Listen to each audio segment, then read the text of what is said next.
ರಾಜ್ಯದ ಮೊದಲ ಹಂತದ ಚುನಾವಣೆಯ ಮತದಾನ ನಿರೀಕ್ಷೆ ಮಟ್ಟದಲ್ಲಿ ಆಗಿಲ್ಲ. ಮತದಾರರು ಮತದಾನಕ್ಕೆ ಉತ್ಸುಕರಾಗದೇ ಇರುವುದು ಪ್ರಜಾಪ್ರಭುತ್ವದ ಒಳ್ಳೆಯ ಬೆಳವಣಿಗೆ ಅಂತೂ ಅಲ್ಲ. ಕಡ್ಡಾಯವಾಗಿ ಮತದಾನ ಮಾಡುವುದರ ಬಗ್ಗೆ ಎಲ್ಲಾ ಪಕ್ಷಗಳು ಚಿಂತಿಸಬೇಕಾಗಿದೆ. ಹೀಗಂತ ಹೇಳಿದ್ದು ಬಿಜೆಪಿ ಶಾಸಕ ಸಿಟಿ ರವಿ. ಬಳ್ಳಾರಿಯಲ್ಲಿ ಕೇಸರಿ ಅಭ್ಯರ್ಥಿ ದೇವೇಂದ್ರಪ್ಪ ಪರ ಪ್ರಚಾರ ಕೈಗೊಂಡು 14 ಕ್ಷೇತ್ರಗಳಲ್ಲಿ ಮೋದಿ ಅಲೆ ಇದೆ.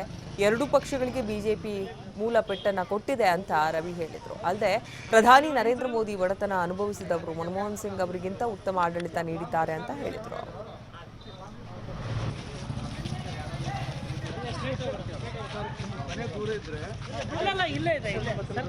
ಪೂರ್ಣ ಪ್ರಮಾಣದಲ್ಲಿ ಮತದಾರರು ಉತ್ಸುಕರಾಗದೇ ಇರೋದು ಪ್ರಜಾಪ್ರಭುತ್ವದ ದೃಷ್ಟಿಯಿಂದ ಒಳ್ಳೆ ಬೆಳವಣಿಗೆ ಅಲ್ಲ.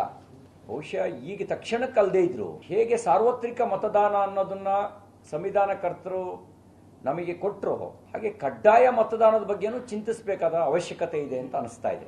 ಮತದಾರರಿಗೂ ಆಧಾರ್ ಕಾರ್ಡ್ ಲಿಂಕ್ ಮಾಡಿ ಮತಪಟ್ಟಿಯ ಗೊಂದಲವನ್ನ ಬಗೆಹರಿಸಿ ಕಡ್ಡಾಯ ಮತದಾನ ಮಾಡೋದು, ಒಂದು ಸಾರ್ವತ್ರಿಕವಾಗಿ ಇರುವಂತದ್ದನ್ನು ಕಡ್ಡಾಯ ಮತದಾನ ಮಾಡೋದ್ರ ಕಡೆಗೆ ಎಲ್ಲ ಪಕ್ಷಗಳು ಚಿಂತಿಸಬೇಕಾದ ಅವಶ್ಯಕತೆ ಇದೆ. ಮುಂದಿನ ದಿನಗಳಲ್ಲಿ ಈ 14 ಕ್ಷೇತ್ರಗಳಲ್ಲಿ ನಾನು ಪ್ರವಾಸ ಮಾಡಿದ್ದೆ.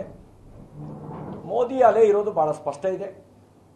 ಜನತಾದಳ ಕಾಂಗ್ರೆಸ್ನ ಮೈತ್ರಿಯೇ ಎರಡೂ ಪಕ್ಷಗಳಿಗೆ ಒಳಪೆಟ್ಟು ಕೊಟ್ಟಿದೆ. ಕೆಲವು ಕಡೆಗೆ ಬಹಿರಂಗವಾಗಿ ಕಿತ್ತಾಡ್ಕೊಂಡ್ರೆ, ಬಹಿರಂಗವಾಗಿ ಜನತಾದಳದ ಸಭೆಯಲ್ಲಿ ನಾವು ಕಾಂಗ್ರೆಸ್ಗೆ ಸಪೋರ್ಟ್ ಮಾಡೋದಿಲ್ಲ, ಮೋದಿಯವರಿಗೆ ಸಪೋರ್ಟ್ ಮಾಡ್ತೀವಿ, ಜೈ ಮೋದಿ ಅಂತ ಘೋಷಣೆ ಕೂಗಿರೋದು. ಪೂರ್ಣ ಪ್ರಮಾಣದಲ್ಲಿ ಮತದಾರರು ಉತ್ಸುಕರಾಗದೇ ಇರೋದು ಪ್ರಜಾಪ್ರಭುತ್ವದ ದೃಷ್ಟಿಯಿಂದ ಒಳ್ಳೆ ಬೆಳವಣಿಗೆ ಅಲ್ಲ. ಬಹುಶಃ ಈಗ ತಕ್ಷಣಕ್ಕಲ್ಲದೆ ಇದ್ರು ಹೇಗೆ ಸಾರ್ವತ್ರಿಕ ಮತದಾನ ಅನ್ನೋದನ್ನ ಸಂವಿಧಾನಕರ್ತರು ನಮಗೆ ಕೊಟ್ಟರು, ಹಾಗೆ ಕಡ್ಡಾಯ ಮತದಾನದ ಬಗ್ಗೆನೂ ಚಿಂತಿಸಬೇಕಾದ ಅವಶ್ಯಕತೆ ಇದೆ ಅಂತ ಅನಿಸ್ತಾ ಇದೆ.